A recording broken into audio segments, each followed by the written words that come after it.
Hi Tina, I'm Brad Phillips. I'm here with Puppy Steps Training, and this is going to be the second part, or the demonstrating with Josiah and the training that he has received. As you can see, he's back here in the crate with me hanging out. We'll get him out in just a second. But before we do, just want to go over kind of what to expect with this demonstration. So you should have watched the informational video first. So that goes over our 3 keys to success, the crate training, as well as the house training. At the end of this video, I am going to add on a short clip of Josiah ringing the bells so that you can see that, and that way you can see everything that we've done with him, and you're going to be able to see Josiah demonstrating all of that. So to start this video, we're going to dive right in with the manners, then we'll go through the obedience commands. After that, we'll switch camera angles and we'll go over the leash work.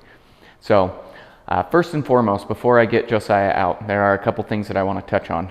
One, Josiah is a very sweet little guy, but he is tiny.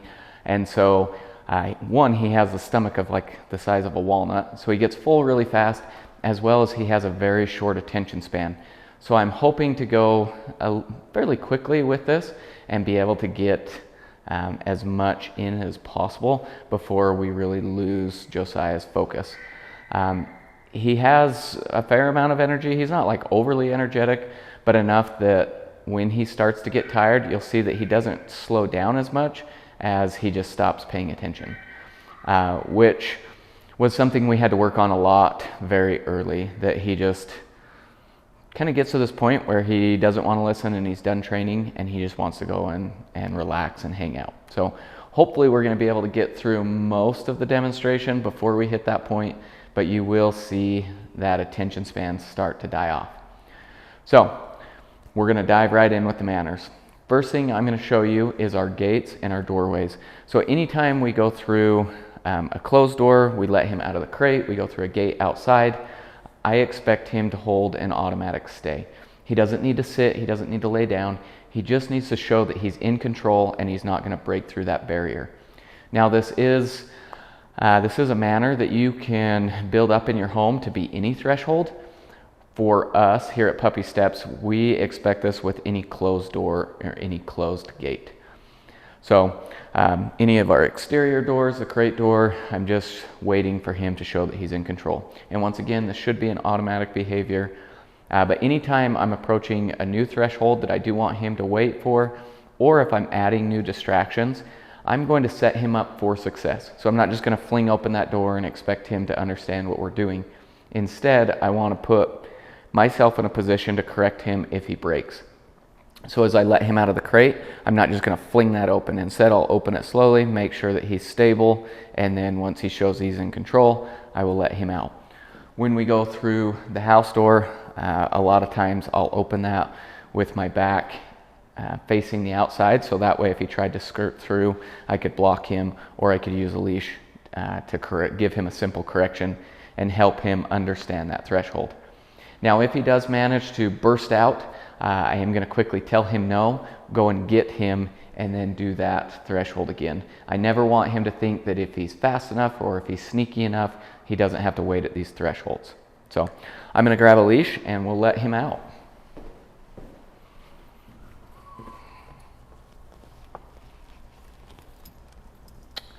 Okay, you ready, Josiah?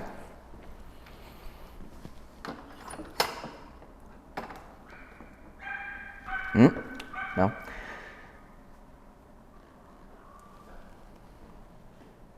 Okay. So you notice there he tried to come out and I didn't even say no, it was just and I stopped him before he was able to burst out, and then I made sure that he was calm, he was in control, and then released him with that okay. One of Josiah's just parts of his personality is he loves people. He loves to be right there with you all the time, and so he is ready to roll and ready to do anything with you at any given point. So we just want to make sure that he's calm and in control before we do anything. So real quick, I'm going to walk out through this house door and come back in just so you can see that threshold. So once again, when we go out, I have the leash attached. I also am in a position where I can lift my leg and block him if needs be. He's showing that he's in control, then I'll say, okay, and we're able to come out. Okay, let's go right back in. So same thing coming in. He doesn't need to sit or lay down. Okay, he just needs to show that he's in control. Good boy. Okay, so the next manner we're going to talk about is his greeting. So Josiah was a jumpy little guy. Being so low to the ground, he just wanted to get higher up. So we spent a lot of time building this greeting up, and it is a replacement behavior for jumping. So that's what he's doing right now, is giving me this greeting. He's sitting, he's in control, patiently waiting. Okay, good boy.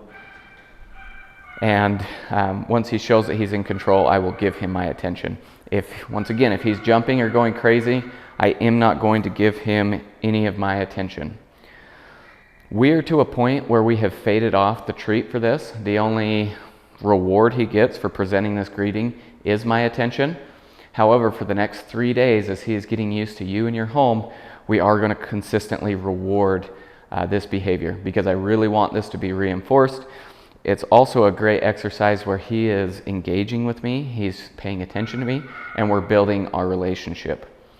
So during these first 3 days, I am going to give you an exercise that I want you to do 3 or 4 times throughout the day, just to establish this expectation with you.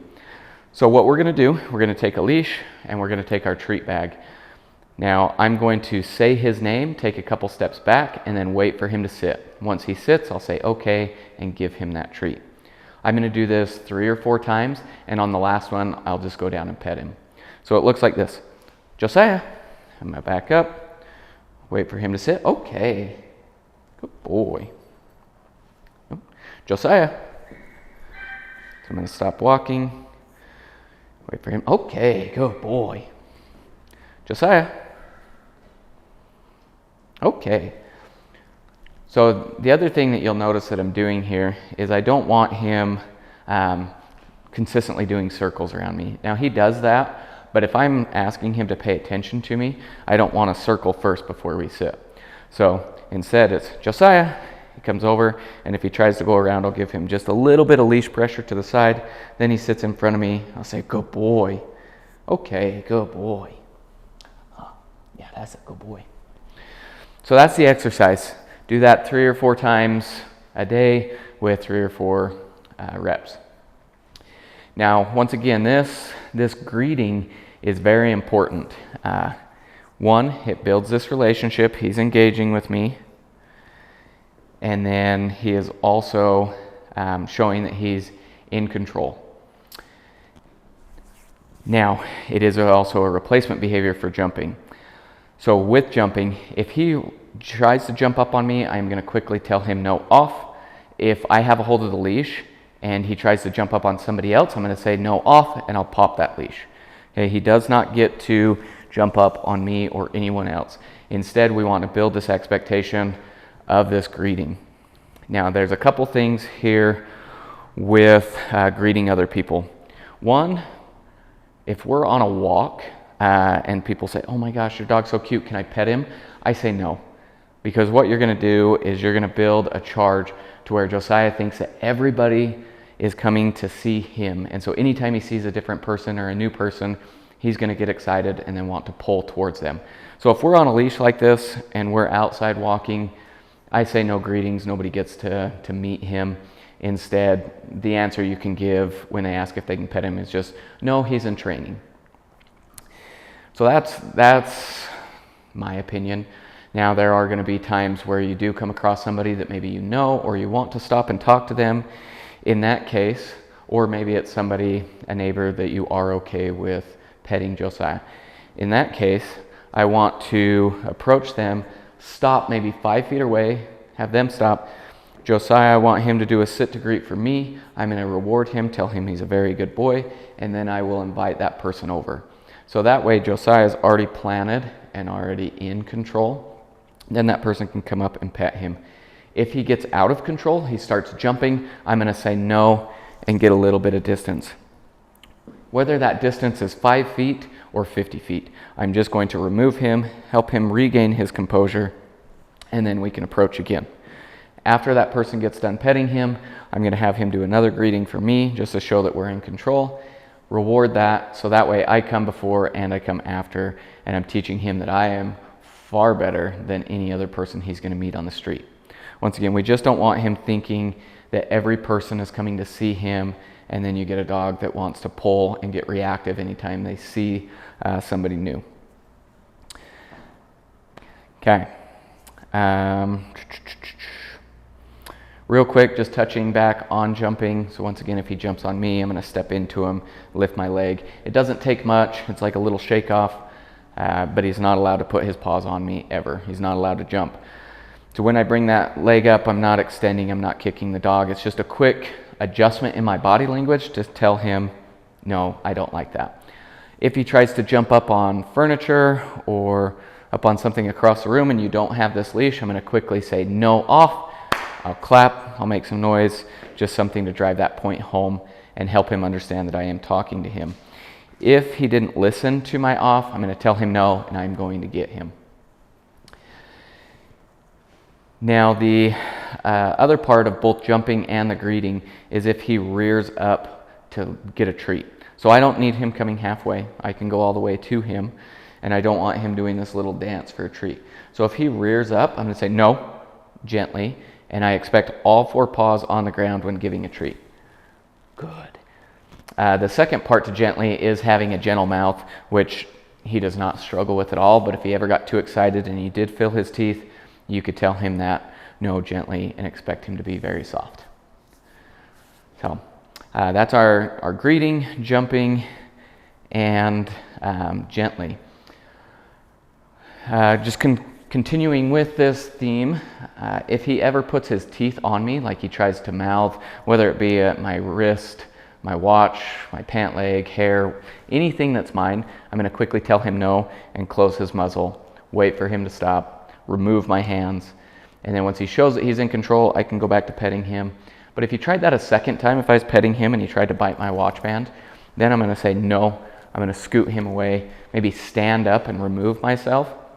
It doesn't have to be for long, just 10 or 15 seconds, but then I'm just waiting for him to show that he's going to be very polite, then I can go back to petting him. But if he's going to put his teeth on me, I am going to correct that. Now, he is going to be teething here pretty quick. I'm going to look at his teeth real fast just to make sure. So he has not lost any teeth, which means over the next couple months, he needs to chew on stuff because he is going to be losing these baby teeth. So it's important to give him adequate things to chew on, and I do like to have a variety. Off. So you can see that he jumped up in my lap, and I told him off, scooted him away. Now I'm going to ignore him until he shows that he can be in control. Good boy. So yes, it's important to have a variety of different toys, give him things to chew on, otherwise he is going to find things to chew on. And if he goes and finds something to chew on, usually it's something we don't want him to chew on. So I give him some different toys. If, like this, I threw out this plush toy, if he really didn't want to chew on that, I could give him something like a bully stick or a ball, or just keep it variable. And if you see him start to chew on something that he's not supposed to, I'm going to quickly tell him no. So I mark that incorrect behavior, and then I would redirect him into something appropriate to chew on. Now, when we have toys, I'm never giving him a treat for dropping it or for play. This toy is the reward. And when I play with him, I'm working on the drop it command pretty frequently. So I just want to incorporate myself into his play. So I can say, Josiah, drop it. Good boy, good boy. When he lets go of it, I say, good boy, and then, okay, and he's able to go and chase it again. So I just want to make it really fun for him. But my expectation, when I say drop it, is that he lets go of it and he looks up at me. Josiah, drop it. Good boy, huh? And then, okay, he's able to go and chase it. So this is just a really fun way to work on drop it, and that way this command is in place for when he picks up something that he's not supposed to, or something gross, which if he does pick up something gross, like something on a walk, some trash, anything like that, and I ask for a drop it, that is when I will reward him with some food, a treat, something like that, because I do want to replace that disgusting thing, and I want to reward him for being a good boy. But with the toy, he gets the toy back as a reward. Josiah, drop it. Good boy. If he didn't let go of it, I would tell him no, give him a second to process, and then I would tell him no, and I would go and just stick my fingers in his mouth. So I just wrap them around his lips and press in. It's like a little eject button. Come here. So it's very simple, just across the top, boop, and his mouth will open. Good boy. Good boy, huh? Good boy. If he did have something like a bully stick, something edible, when I ask him to drop that, I will give him a treat in return because he's giving up something of very high value. Okay. Handling. So we've spent a lot of time just handling him, making sure that he's comfortable being brushed. You saw me check his teeth. We can check his ears. We've worked on some grooming, so giving him some haircuts so that he could see, some hygiene cuts, which he's a pretty fluffy guy right now. Oh, yeah, you're a good boy.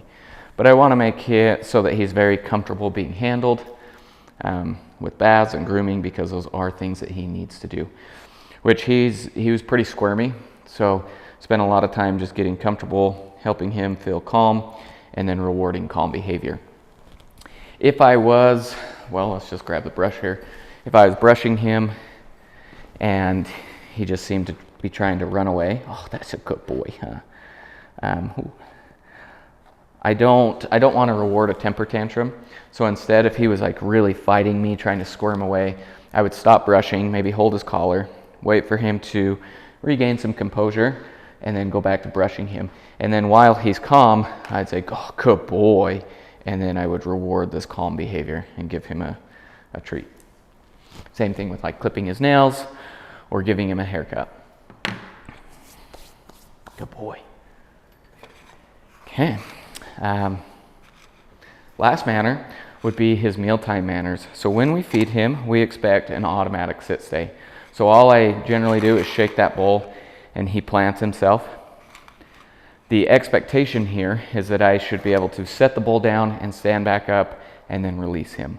If at any time he breaks, I just bring that bowl up and tell him no. If he was really struggling, then I might actually tell him to stay, but for the most part, this should be automatic. Shake that bowl. No. No. So here he broke, and I just step into him. Just a little excited here. Okay, good boy. He fixed his mistake, showed that he was in control, looked at me, and I released him. Good boy. Now the other thing to mention with food is just we've spent a lot of time just being around him when he eats, making sure that he doesn't have any type of food aggression, which he does not. He doesn't have any resource guarding, anything like that. He's very sweet. No. So he's being a little Pop-Tart. Okay, good boy. So, as you can see, he is going to break at times, and we just want to give him a very quick correction and then help him succeed. So everything we do, we always train to success. Failure is a very important part of learning. However, I don't want to push him to failure all the time, and I never want to end on failure. I will always end on success. So, that, I believe, is all of our manners. So we're going pretty quick, trying to keep this energy. So I didn't walk him this morning, trying to also keep that energy up, which means that he's extra excited. So my hope is that we're going to maintain this energy throughout the demo, throughout the remainder of the demo. So let's dive into our commands. The first one we're going to go over is our place command. The place command is my absolute favorite command. I think it's super useful. So we'll start here. Josiah, I'm going to get him off the bed. So when I give this command, I'm going to step close and point so that he can read my body language. So it's Josiah, place. As soon as he's on, I say good, and I give him a treat. Now when I release him with our release word, I am not giving him a reward. The only reward he gets for coming off when I release him is maybe some praise. I might pet him, but there's no treat reward. Instead, while he remains on his place, I will go up and reinforce this behavior. So primarily I do this when we're adding distractions, with me just talking isn't a huge distraction, so I'm not going to reinforce it near as often. Hey, good. But if he's going to try and chew on a leash, I'll give him a little feedback there. Now, like when my kids are here and they're running around crazy, or if we have other dogs out, I'm going to stay close and reinforce this more often than I would with limited distractions. So right now, Josiah is doing about 2 minutes on place, which is great for a puppy. However, I don't want to be satisfied with that. Always seek to improve it. Within the first year of his life, he could easily be doing a 45-minute place command. Okay, good boy, Josiah. Which now we're looking for crumbs. Did I drop one? Huh? Josiah, place. Good. And see, he kind of veered, hesitated just a little bit. I didn't repeat myself. I just held that hand out and let him read my body language. So for me and my dogs, we use the place command a lot at home. Like if I need them out of the way, like we're bringing in groceries, or maybe somebody comes to the door, I can send him to his place. It's just all about building it up and adding new distractions a little bit at a time and rewarding, good boy, calm behavior. Anytime he settles in, I want to reward that. And the harder the distraction, reward it more often. So I love the elevated bed for the place command. It's a very clear boundary.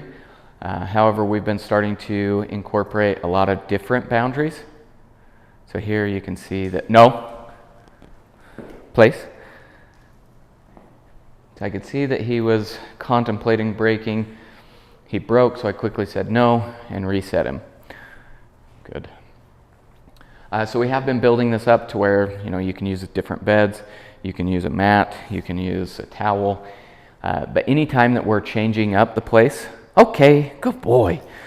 I want to maybe lure him on first, mark it, make sure that he's paying attention to me, and do a couple short reps before I expect him to stay on that different place for a longer amount of time. Hopefully that makes sense. Good boy, huh? Okay, which I actually did not send him there. But you can see that we've been practicing that. And he read my body language. Okay, good boy. So I'll reward him for that. Good boy. Okay, the crate command is very similar in the way that I tell him crate, I point.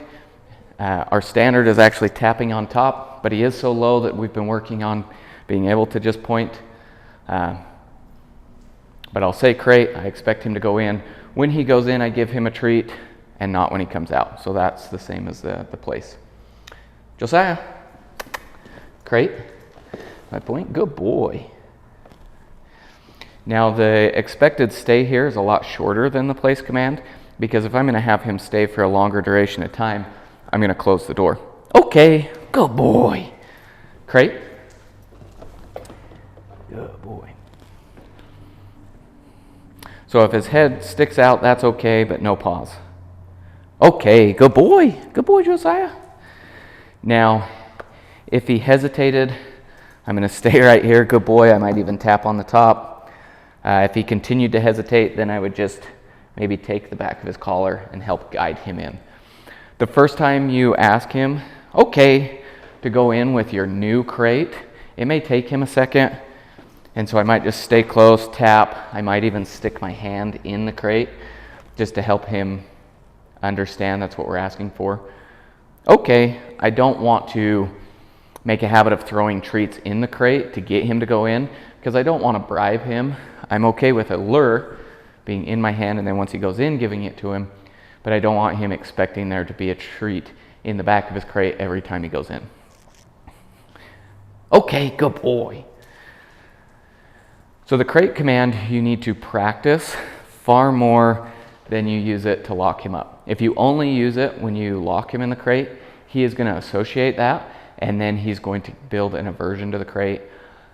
And we don't want that. We want the crate to be a very fun, positive experience. We don't want him thinking that if you ask him to go into the crate, he's going to get locked up to the point that he runs off. So practice the crate command frequently. I didn't send you in there that time, buddy. Come here. I'll do it one more time. Crate. But you can see we can get some distance and just guide him in, and he loves it. Okay, good boy. All right, so the next 3 commands we're going to go over do have more of a specific hand signal. It's not just about body language. So we have sit, which is a little scoop over the nose. If they hesitate for that, I might step into them, make that more exaggerated, but I'm to a point where I can just hold out my hand with a closed fist, but the palm is directed towards the sky. Down, excuse me, down I take a flat palm and it's off to the side. If he hesitates here, I'm going to look at what he's doing, which I'll talk about in we'll just talk about it now. So if I ask for a down and he's staring at my shoes, I'll like snap, try and get his attention, and then give him that command. Because one of Josiah's little quirks is because he's so low, it's like he stares at my shoes for information, which obviously they don't give any.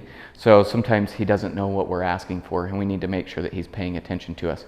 If he is looking up at me and he seems a little confused and I give him this hand signal and he hesitates, I'll give him a second to process and then I'll get lower.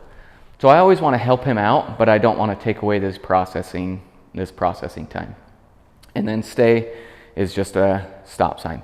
Now I give that stay to him and then I can take away my hand. It doesn't need to stay out. All right, I know you went into a down, but I'm going to get you up. Come here. Good boy. Josiah. Sit. Good. Down. So I'm going to hold it here and wait. Good. Stay. So that one you kind of see that he was almost evaluating his options. Like, do I want to lay down right here? But I waited. He showed that he could do the right thing, and then I asked for the stay. Okay, good boy. You'll also notice I asked for a sit, down, and stay all right there, and then I gave him the treat at the very end. So we call this a chain command. He doesn't need a treat for sit, and then for down, and then for stay. Just gets one at the very end. Now we have both a sit and down stay. Josiah. Sit. Yeah, so here's that circle again. Good. Stay. So if I put no, so if he breaks, even though he kind of fixed his mistake, I'm going to bring him back over here. Stay. Now, if he goes into a down, I'm okay with that, but he is not allowed to break. And when he's in a down stay, he's not allowed to sit up. So his stays right now are roughly 20 seconds with various distractions, which are good for no. Stay. So that one I said no, stepped into him, and he fixed his mistake. But this is where I say, like, you can see that attention span, hey, starting to dwindle. He's getting distracted. Are you biting yourself for the leash? No. So getting distracted and losing his attention span very quickly. Okay, good boy. So I'm going to release him. Oh, that's a good boy, huh? Yeah. Yeah, good boy. Good boy. Okay, so we're going to do that one more time. Josiah. Hi. Hey. Sit. Stay. So here he's not really looking at me. But there we settled down. I just want to make sure when I give him a stay command that he understands that I am talking to him. So with that 20 seconds, we've got various distractions that we add where he's this tired and that attention span slipping. Okay, I'm going to keep my distractions light and focus more on getting that positive command. Good boy, huh? Now, if I was working with him and we were working on these stays and he broke once or twice, I just tell him no, have him do it again. Make sure that I'm helping him succeed. But if he broke a third time, clearly whatever distraction or whatever headspace he's in is too much.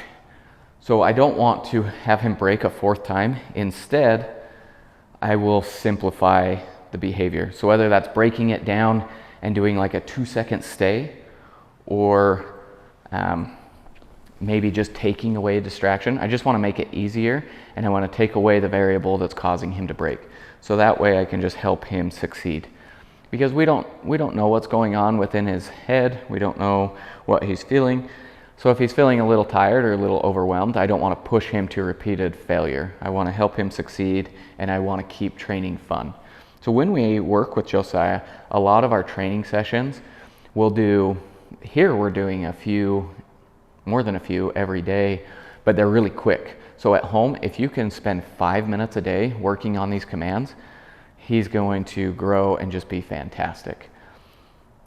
So if you notice, like, hey, you know what, his down stays a little sticky, he keeps breaking, let's spend the next 5 minutes, let's work on that, let's make it quick, let's make it fun, high energy, and then that's good for today. And then maybe tomorrow we work on the place command. So it doesn't have to be every command, 5 minutes a day. It's just, let's work on something, and then the next day we'll work on something else. But we just want to keep training fun and work on building these behaviors up.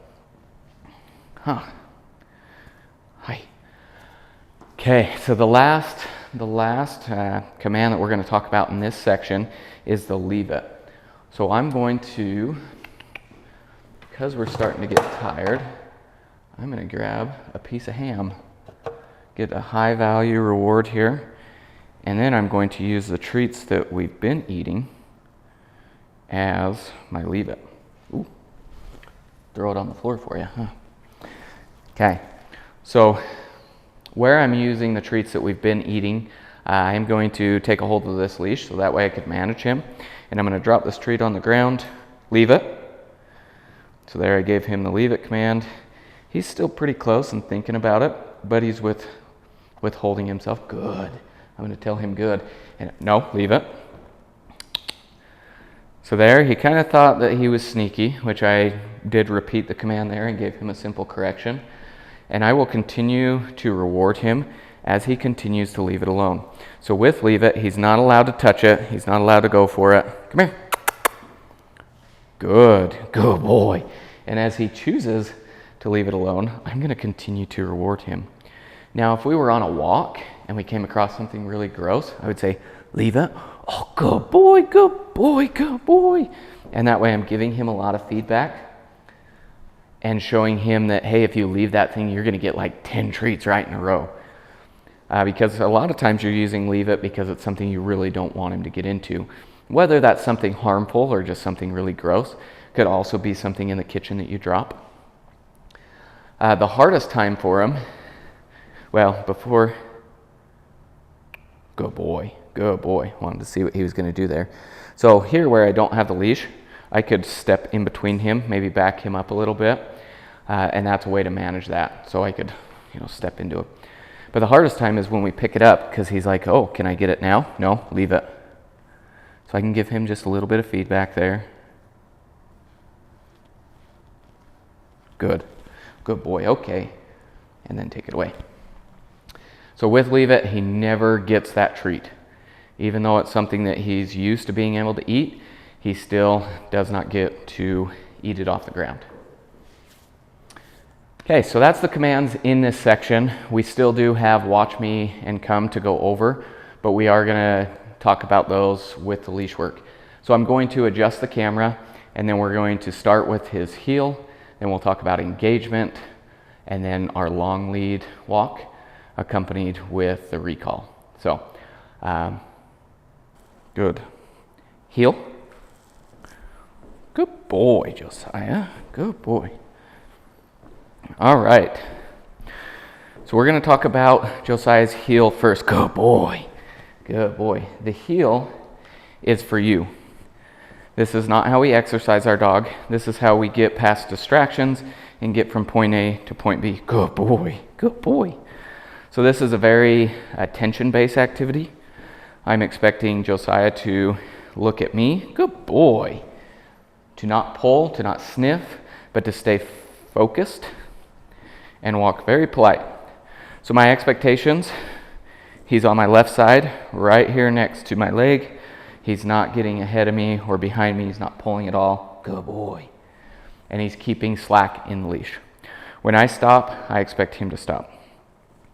So because I'm requiring him to keep his attention on me, I need to give him plenty of feedback to help that. Because if I just ignore him, he's going to get distracted by what's going on around him. And especially if we're using this like we're passing another dog or a stroller or a jogger, anything like that, I need to keep him focused on me. So I'm going to be very rewarding. I'm going to give him a ton of feedback. Heel. Come on. I also expect him to match my pace. So if we're passing something, I'm going, oh, that's a good boy. Good boy, Josiah. Oh, good boy. Good boy. And I'm going to reward him while we do this. If he starts to pull, it's a simple no. And we'll talk about the variations of pulling here in just a second. But I'm giving him a ton of feedback, helping him focus on me. The other part is this is a very short-term walk. So I'm doing this for like 2 minutes, 5 minutes max. It's just very quick. Let's get past the distraction. And then I can give you some slack again, and you can go explore, play, sniff, depending on what we're doing. If we're just getting out of the car and going into the office and you're healing him then obviously he doesn't need to sniff and pull. But for the heel, if we're passing somebody, I need this attention, and I'm going to give him a lot of feedback. Ah, good boy. Now, I'm treating him, say, a 2-minute heel while we're passing some distractions. Right now, we're treating him every 20 seconds or so. When you first start this, you're going to treat him more often. It's like every 5 seconds. And so you're going to invest in this very heavily right off the bat to help him understand what the expectations are and grow to trust you. Because if we are passing a distraction, he needs to trust that you're going to take care of him. So you need to build this relationship. When you start to practice this heel, start in a very comfortable environment. So one, I wouldn't expect him to heal over the next 2 or 3 days. Give him time to relax and kind of unwind. Then once we start practicing the heel, start in your home. You can do it around the kitchen or the living room, just rewarding him for looking at you and walking next to you. And then maybe we'll go in the backyard and just limit distractions. And then as he's doing well, then we'll gradually incorporate more and more distractions. Hey, no, we're not going to chew on the leash. So then go to the front yard, go down a house, back house, down a house, back house, and then once again, just progressively build this up. But this is not how we're exercising him. I am going to use a long lead when I exercise him. And what I like to do is I'll have him on that long lead, and then when a distraction comes, I'll call him to me, wrap that leash up, and then put him in a heel as we pass that distraction. Once we pass it, then I can let him go again and let him have that space. The other thing that you'll notice, so this is a very short leash. It's only a 4-foot leash, but I'm only giving him maybe half of it. I mean, he's pretty short, so I want it to be loose. I want that clasp to make kind of a little J shape, but I want it really close and cinched up, so that way I can give him immediate feedback. The moment that he gets distracted and maybe starts to pull, I can flick that wrist and, hey, give him that correction.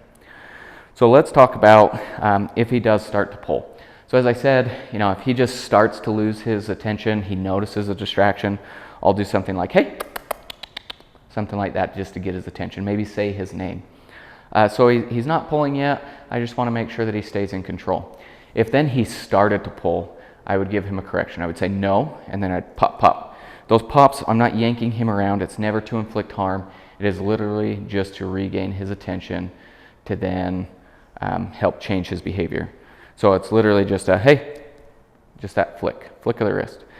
So it's no, pop, pop. If he looks at me, he shows that he's in control, we'll keep walking. If he doesn't, I will ask for that one more time. So I'll say no, pop, pop, maybe get a little bit more firm. If he can regain his attention, I'll take a couple steps, then reward him. So that way it's a correction for pulling. Oh, you're back in focus, good boy, reward him and keep going. If he continued to pull, it would be insanity to try and pop the leash again. Instead, I am going to stop walking. He's a little guy, he can't drag us around. So instead I stop walking, I have him sit.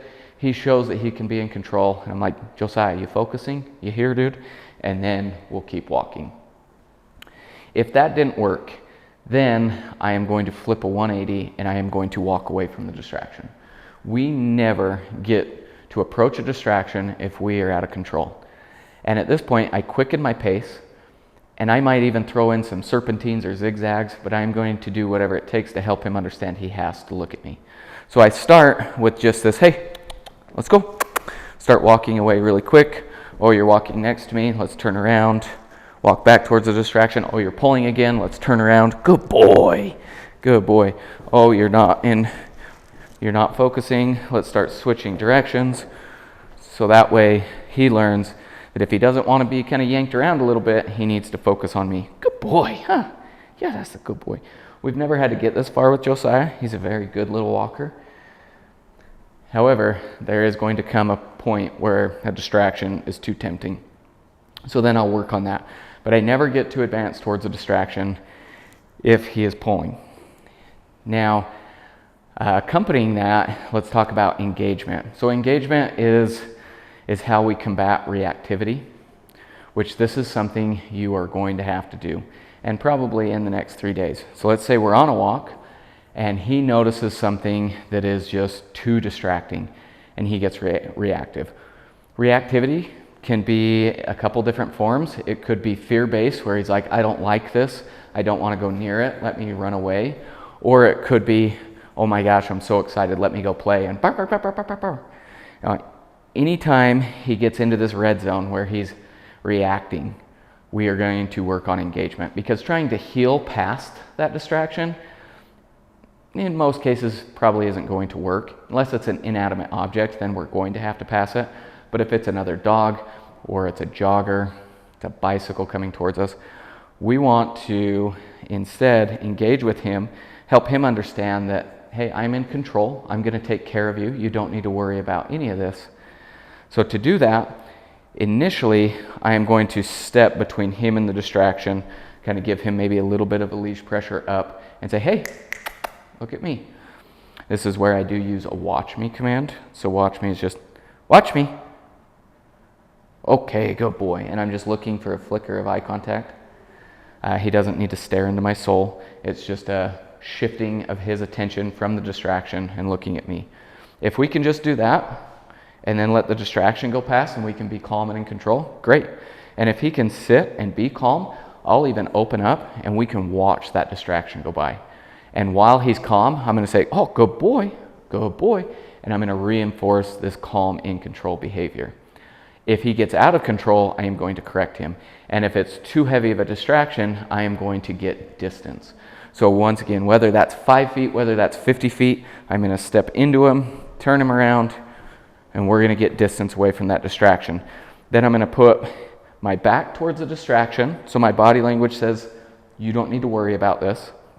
Once he shows that he can be calm and control, we'll open up and watch that distraction again. If he's doing this little hop around, trying to see around me, then I might even bend down, fully blocking him from that distraction. Okay, but I don't want to take away this opportunity to observe without interacting. So we call this the art of doing nothing. I want to be able just to sit and watch the world go by and not worry about the different distractions. So this builds confidence and helps him so he's not reactive. But once again, there is going to be a time where that distraction's too heavy, so we're going to go through those steps. I'm going to step in front of him. If that doesn't work, I'm going to get some distance, and then if that doesn't work, I will bend down, blocking him from that. If that continues to not work, we're just going to pick him up and walk the other way. I don't want to coddle him when I do that. I'm not going to pick him up and go, oh, it's okay, it's okay. Instead, it's like, no nonsense. We'll get, 50 feet, set him down, and then it's like, okay, is this far enough away that we can focus and we can reward calm behavior? If then we can be calm, I'll get closer to that distraction. The one time where I don't want to do a lot of this is if there's an aggressive dog off leash that's running towards you. I don't want to be trying to lift Josiah up by the leash. If that happens, I put my dog behind me, I step into the dog, and I might kick the dog, okay? I will not let an aggressive dog charge me and Josiah.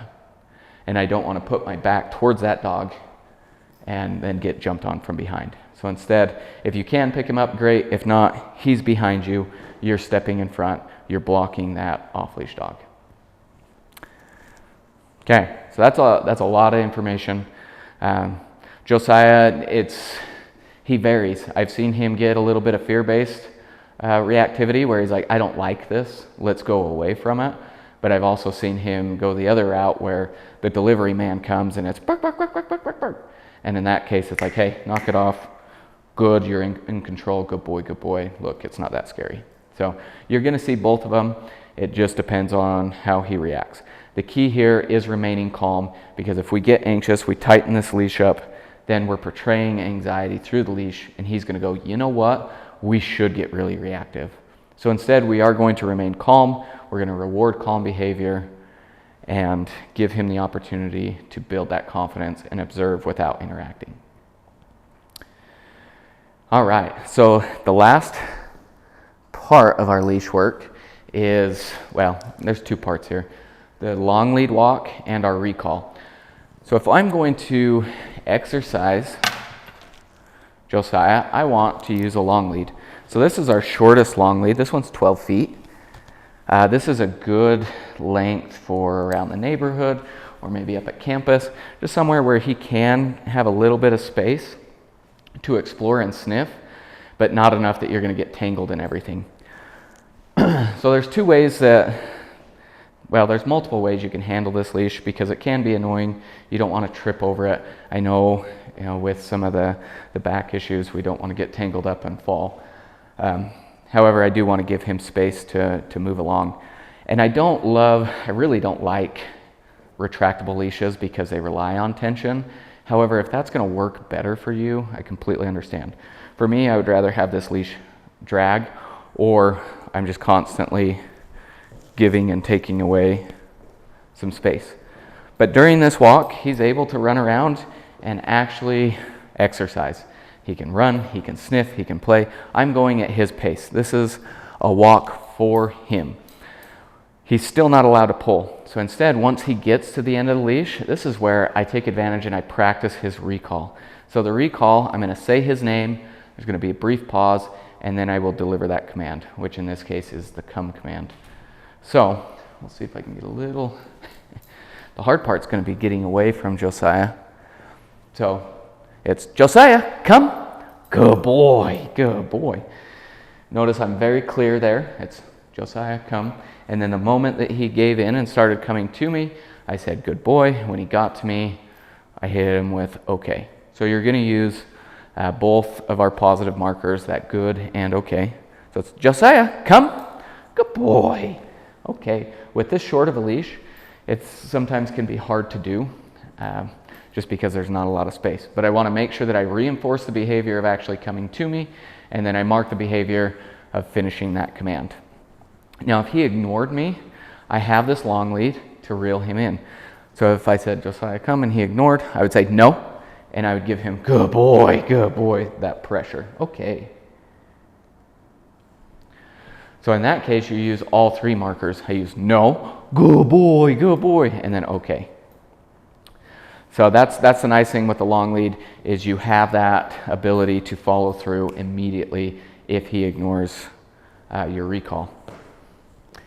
If he was off leash and you called him to come and he ignored you, you still have to follow through, but now you don't have this leash to give him that pressure and reel him in. So instead, I'm going to immediately say no and start walking towards him. If he then noticed you and started to come, I will say, good boy, and reinforce that. Even if I had to go 90% of the way there and that last 10% he decided to come towards me, I'm going to stop walking. I'm going to have him come the rest of the way. I'm going to say, good boy, and reinforce that. The nice thing with Josiah is he does love people so much that usually I can do kind of some reverse psychology on him. Here, we'll set this over here. So I could go, so if I said come, he was he's a little nervous where that hit the pole. As I got to him, he noticed me. I'd, come here, good boy. So he'll follow me the more that I praise him. Good dog. No, was that just too scary? Huh? Good boy. If I had to go 100% of the way there and I got to him and he never once actually initiated the behavior of coming towards me, I would say no, hook a leash on him, and then practice that command. So even if it was a short leash, I could hook it on him, say, Josiah, come, and then back up and have him follow me. I'm never going to chase him Instead, I'll try and get him to engage with me and come. If I know that he is going to fail, I'm just not going to call him. I instead would just rather go and get him versus having him fail that recall. Oh, good boy. Let's see. So spend time, practice that command a lot. I want to be really confident that he's going to come to me every single time before I let him off leash. When you start to practice that off leash, go to a fenced-in area somewhere where you still have the ability to manage him. If he hesitates, he goes right back on that lead. Okay, so that's our leash work. Real quick, I kind of want to talk about this, what you saw with that leash. You can see that he's still unsure. I went to toss that on the bed, the clasp hit the pole. So this is great. I want to give him this time to check it out, and that way he's building confidence. He's a little unsure, but this is also showing him that he doesn't need to worry about it. It's not something that's going to hurt him, and instead he can take his time, figure it out. And overall, this is just a really great thing for him to do. I'm super happy that he went over there. He checks it out. No issues. So, okay. Last thing I'm going to do is just film him ringing the bells. Kind of go through that. And then that concludes our demonstration. Josiah is awesome. He's such a fun little dog. Just make sure that you follow through. He's going to get to this point where he's like, I really don't want to do this. And we're just going to help him succeed, and then we'll end on that positive note. So let's go over the bells, and we'll be done. So the end of that first video, you saw Mojo demonstrating the bells, and we went through that routine. So just briefly, I want to show you Josiah ringing the bells and doing that very same routine. Once again, just so you can see him demonstrate everything that we've been working on. So at first, we're going to take these bells off the door. I'm going to step on this leash, and I'm going to bring them down towards him. Okay, good boy. And I will reward him.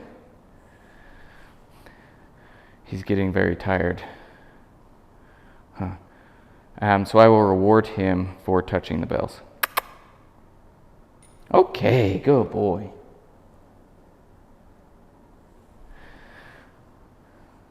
Okay, we're going to have him ring it one more time here, off my hand. Okay, good boy. Good boy. Now we're going to hang them on the door. And same thing, I'm going to switch him spots. Bring him closer. And now I'm going to have him ring them off the door, which if I have to, I'll kind of lean them out. I might need to move him closer. Okay. So we're going to wait for him to ring the bells. I know, after this you can take a nap. Okay, outside, good boy. Good boy. Nope, we're done with treats. So we're going to go out to the bathroom. Okay, good boy.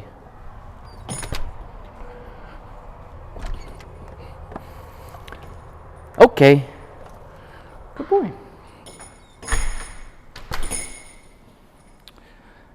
So he is extremely tired, but you can see it's just that simple touch. The sound is for us, the touch is for him. He does hit them soft some of the time, so you got to be paying attention. That's why that 100% supervision is so important. But you have the printed out copy of the manual. There is that house training routine in there, so I would definitely look at that so you know exactly what you're going to do for these first 2 weeks. But with that, that concludes our demonstration. So thank you so much for allowing us to train Josiah. And if you have any questions, please don't hesitate to let me know.